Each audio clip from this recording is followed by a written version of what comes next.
Hey there guys, welcome back for another Mortal Realms magazine review. This week we're taking a look at issue 51 of the Mortal Realms magazine, and this week we get a Lord Ordinator, this lovely little dude here, the Brayherds of Chaos, whatever that is, and fielding a Hailstorm battery. So obviously this guy, the Lord Ordinator, see if we can get this sprue on here. There we go. One sprue. Nice and easy. Obviously he's glue fit this week, not push fit. So you are going to need your plastic cement, your plastic glue, whatever that is that you're using. Otherwise super glue if that's what you choose to go for. And this dude has obviously got the two cool hammers. His little emblem thing behind him, a couple of shoulder pads, or I should say 1.5 shoulder pad, as the other half is on here. But yeah, nice and simple, and obviously the 32mm base for him to go on. So for the painting video for that, obviously Celestial Vindicators colours, but check that link there and you can check the painting video for that. And we'll now take a look inside this mag. So let's have a look. Stormcast Eternals. So this is part D and this is Champions part 7. So we've got the Lord Ordinators. Part Prophet, part Engineer, a Lord Ordinator is crucial to Sigmar's conquest of the mortal realms. They use visions of the future to fortify Sigmar's holdings against any threat. So I suppose you could say they're maybe a little bit like tech priests from Space Marines. What it sounds like to me. So we got scrying the stars, little visions of victory here, just a little obviously excerpt or something.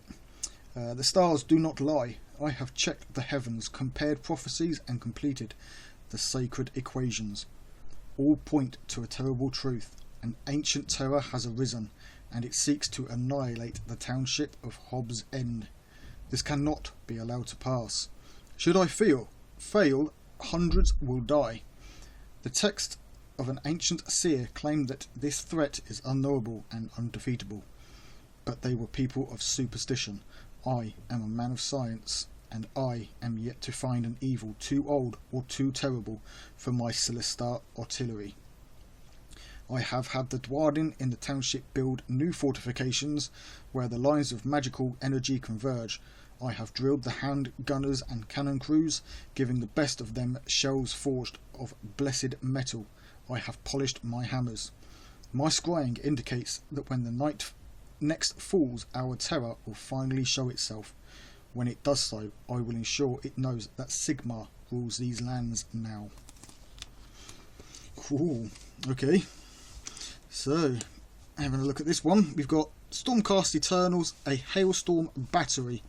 So the Stormcast Eternals combine their strengths to a deadly effect.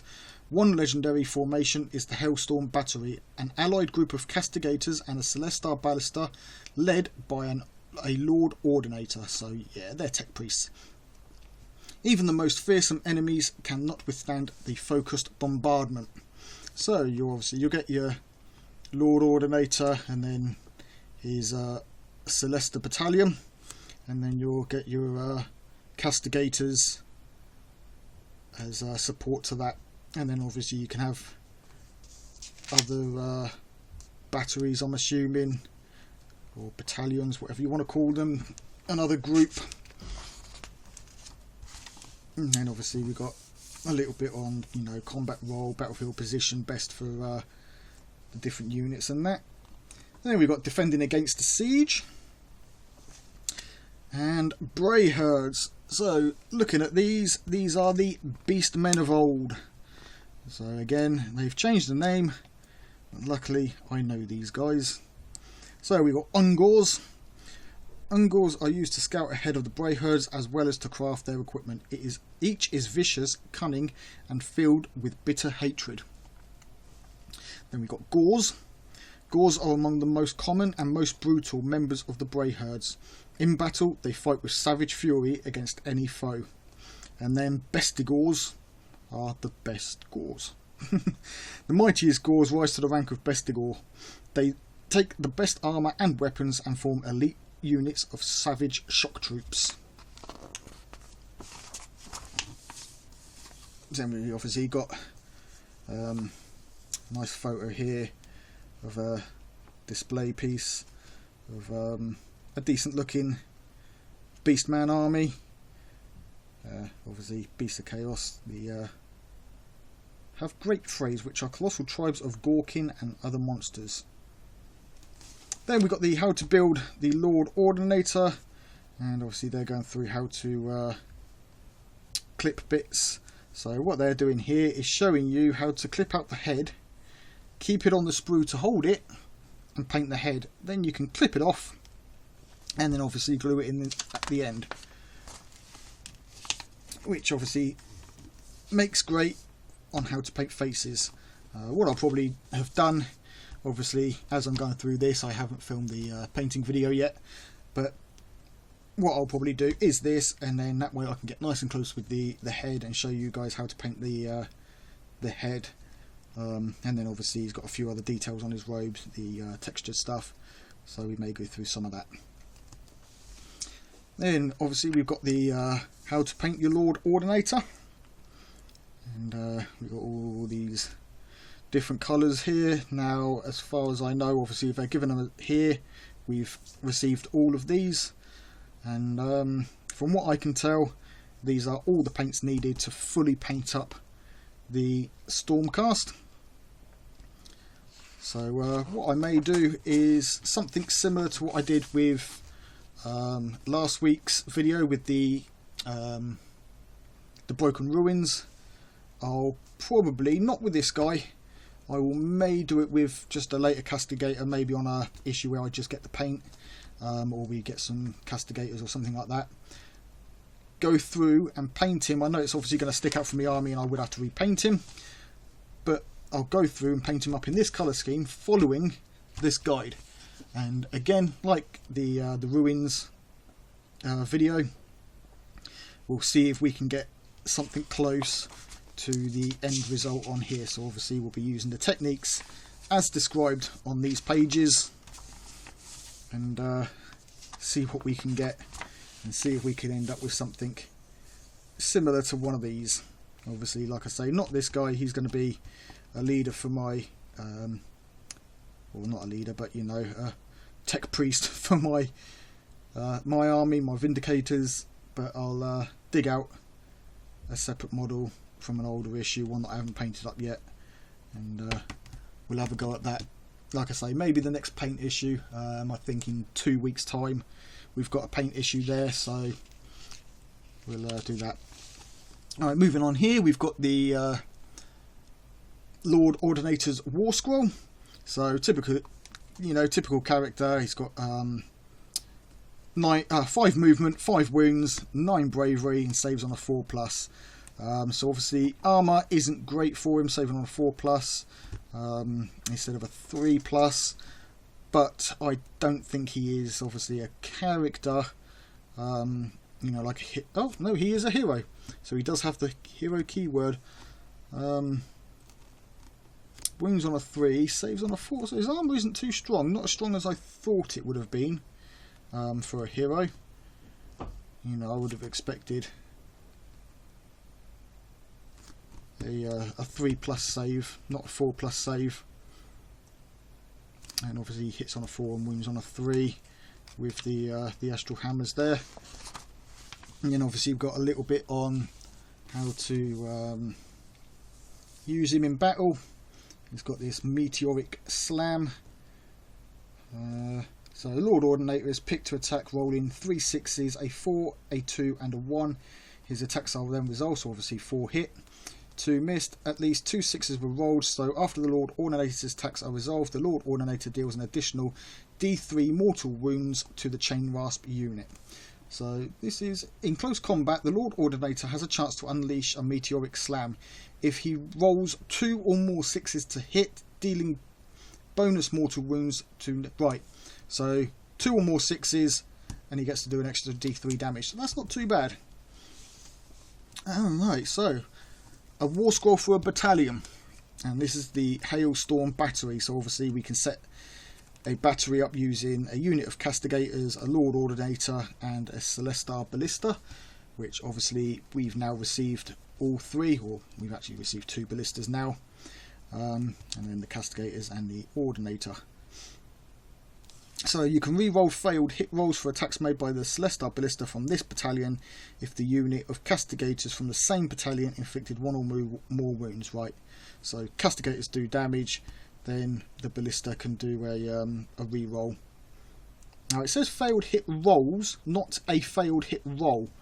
So I'm assuming if it gets more than 1 shot, I can't remember the stats for the ballista, but it would get to re-roll them all, which could make it pretty devastating. Then we obviously got abilities for the Hailstorm battery. So they've got a Hailstorm strike, and then the Arcane Engineer can do his thing. Now I'm hoping that they might give us a bit more information on what... I mean, this is a battery, so obviously it's part of a battalion. But they haven't really described, unless I've missed it in previous issues. I'm sure somebody will let me know in the comments if I have. But I thought they would have gone into a bit more detail on what battalions are and how exactly we field them in our army with the other things that are in our army. But obviously it's something we may need to find out. Now obviously the rules that we're receiving in these issues are the same as the free rules that are available through the Games Workshop website. I believe it's actually through the Warhammer community website. So we're only getting the free rules, we're not getting the full rulebook. I don't have the full rulebook for Age of Sigmar, but I do have the core book for 40k, and obviously as you can see it's a thick old book. Got some of my notes in there with a chunk on the rules. So if we go through, just have a quick look. Obviously we've got things on match play, terrain and all that kind of stuff. They don't, as far as I know, put things like this, some of this stuff, into the basic rules. So we get the rules, and then there's a few extras that we don't get because they are in the rule books. And I'm assuming that is the same with Age of Sigmar, that descriptions on battalions and stuff are going to be in the full rulebook, not the free rules.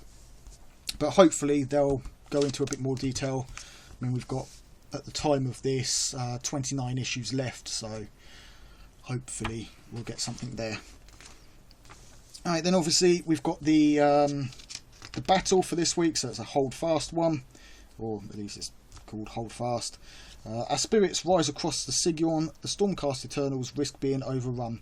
It falls to Lord Ordinator Sturmfell to create a bastion that will stand before the Nighthaunt, if he doesn't first lose his head. Well, yeah, he ain't even got a helmet on. That's why he's a 4+, not a 3+. He's made himself vulnerable. No armour, no head, no helmet. He's just asking for trouble, isn't he? Alright, so in the battle plan for it, as you can see, we're using 3 mats, and the Nighthaunt territory uses, as you can see, this is 1 mat here. You're splitting corner to corner, and they are using the outside corner on both sides, and the Stormcast get a 12-inch diameter around the centre there.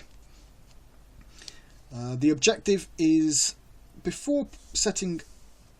Right, so objectives. Before setting up terrain, place 1 objective in the centre of the battlefield as shown. Uses Glorious Victory. The battle continues until the end of the 4th battle round. The player with the most victory points at the end of the game wins. So victory points are allocated as, at the end of every turn, the Stormcast Eternal player scores 1 victory point if the Lord Ordinator is controlling the objective. Whenever a Stormcast Eternal's unit is slain, the Nighthaunt player scores 1 victory point. And obviously for this we're using, for the Nighthaunts, an Execution Horde. That's the Lord Executioner, 3 units of 1 Spirit Host, 10 Chain Rasps and Dreadblade Harrow. And for the Eternals, it's the Hailstorm Battery, so the Lord Ordinator with 1 unit of 3 Castigators and 1 Celesta Ballista, and then a unit, so a separate unit from the battery, is the 4 Liberators. Right, so that's the battle. Hopefully you guys are enjoying the battles through these. Like I say, I don't play too much Age of Sigmar, so I'm not really playing the battles, but when it comes to Imperium, I'll be doing playthroughs of all of these for you guys to have a look, and I will be playing them exactly as they are described throughout the series of that. Right, coming up, issue 52, so next week's, we have another reinforcements of, or I should say our first reinforcements of Chain Rasps. Now obviously those that went out and bought multiple copies of issue 1 probably have 1,000 Chain Rasps already. They don't need these, but obviously if you missed out, then these are going to be good for your army, because I'm only grabbing 1 of every issue. Obviously this gives me another 10 for a total of 20. You could go out and buy more of these, you are still saving money on that, but you're not going to be saving as much as obviously $2.99 for an entire team of them. And then issue 53, so yeah, 2 weeks is what I thought it was. We get 2 paints, Troll Slayer Orange and Mornfang Brown, and that may be when I do the paint scheme following the guides, and see how that turns out. Obviously that's the end of today's episode, guys. As always, thank you ever so much for joining me. It's been a pleasure making these videos for you, and some of you have been leaving some nice positive feedback. That's great to see you guys interacting a little bit, and obviously your feedback, especially when positive, motivates me to keep on going. So thank you for that. Those of you who are interacting is much appreciated. If you like the video, hit that like button. If you're not yet subscribed, hit that subscribe button, and you'll get hit that bell for notifications of when new videos go live. And we've got the Mortal Realms every Monday, although at the minute it's a little bit up. I'm getting them on a Tuesday in some cases, depending on the model, time it takes to paint the model, edit videos and such, but I am aiming for Mondays. And then once Imperium is released in a few months' time, that'll be every Friday. So yeah, thanks a lot for joining me, guys, and until next time, take it easy and keep painting those minis.